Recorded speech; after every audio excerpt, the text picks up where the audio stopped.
Berikut ini 5 kesalahan yang tanpa disadari paling sering dilakukan oleh para kontraktor yang berujung pada kegagalan proyek berupa keterlambatan, kerugian, dan mutu yang jelek. 1.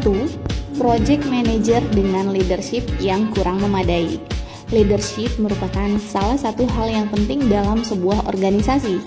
Kepemimpinan project manager bukan hanya sekedar pengetahuan tentang proyek, namun bagaimana ia juga bisa memimpin dan mengarahkan kelompok demi mencapai hasil yang maksimal.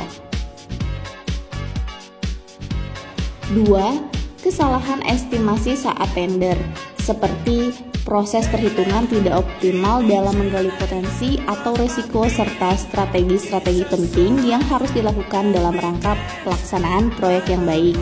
Kondisi draft kontrak sering tidak dikaji terlebih dahulu, apalagi proyek pemerintah. Tidak melakukan site investigation yang memadai. Yang ketiga, perencanaan saat proyek sedang berjalan. Fase perencanaan adalah fase yang sangat menentukan. Perencanaan yang telah dilakukan pada saat tender, direview, dan didetailkan. Proses perencanaan sendiri memang berjalan sejak awal proyek hingga proyek selesai. Namun, porsi perencanaan harus lebih banyak di awal. Hal inilah yang tidak disadari oleh kontraktor. Akhirnya mereka melakukan perencanaan sambil jalan sehingga menimbulkan masalah dalam pelaksanaannya sebagai akibat perencanaan yang tidak baik.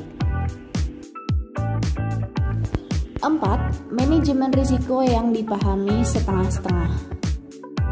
Kontraktor pasti tahu apa itu risiko.